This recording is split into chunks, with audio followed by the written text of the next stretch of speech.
On Hoth at your home base, you can buy a Tauntaun mount. And who wouldn't want one of those? I mean, come on. You can only buy them with Tauntaun Domestication Data. There are two ways to get this. Firstly, you can buy it for 100,000 credits each. But this is really expensive because it adds up. There are two types of Tauntaun to choose from. The Mountain Tauntaun that's available for everyone, which costs 20 domestication data. If you're buying the data, that's 2 million credits. The other is the Tundra Tauntaun that's available to subscribers only. This one costs 15 domestication data or 1.5 million. That's still a shit ton of money. The other method of getting the data is to buy Tauntaun lures from the same vendor for only 500 credits each, and then obtain the domestication data yourself. To do this, you have to visit Tauntaun nests. Each nest contains 3 fawns. Click on a fawn and use the lure on it from your inventory. This gives you a 20% chance of luring an adult Tauntaun. If you do, you'll have to find a Wampa. Upon killing it, you'll receive 1 domestication data.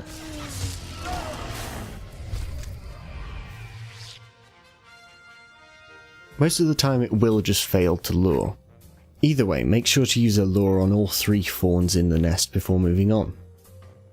What you have to do is move from nest to nest, because the fawns have a fairly long cooldown until you can use a lure on them again. It's pretty tedious, I'm not gonna lie, but it's not too awful. There are a total of 6 nests. They can be found in 3 zones. There are 2 in Icefall Plains, 3 in Claburn Tundra, the zone above, and 1 in White Rock Wastes. If you don't already have some sort of mount, I suggest you get one, or else rotating between nests will be excruciatingly slow. Personally, I leave out that 1 nest in White Rock Wastes, because I think it's a bit out of the way to travel for just 1 nest. I find that rotating the 5 others is enough. You don't necessarily have to buy a huge stack of lures at once, because you'll likely end up quick travelling between zones. Especially if you're a Sith character, Dawn Base is a convenient teleport anyway, so you can top up on lures if you need them.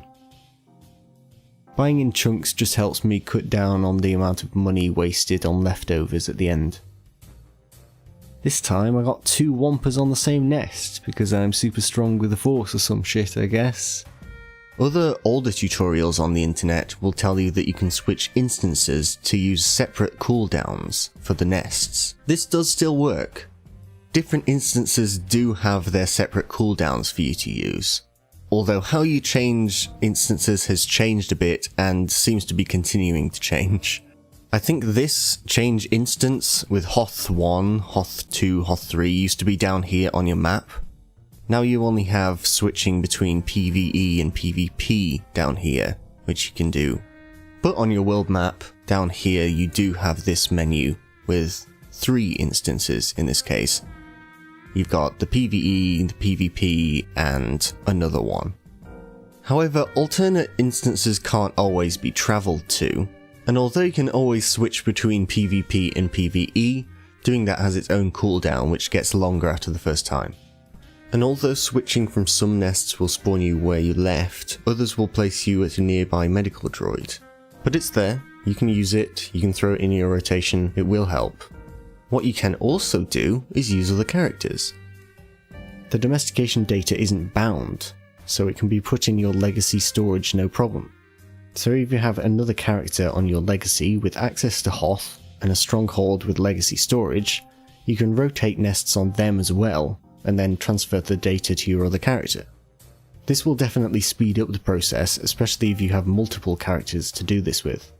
Once you have your 15 or 20 data, if you wish, return to the vendors and buy your mount. You can then sell back any lures you have left to get a bit of your money back. All you have to do is activate the mount in your inventory, and that will put it in the vehicle section of your abilities. Enjoy!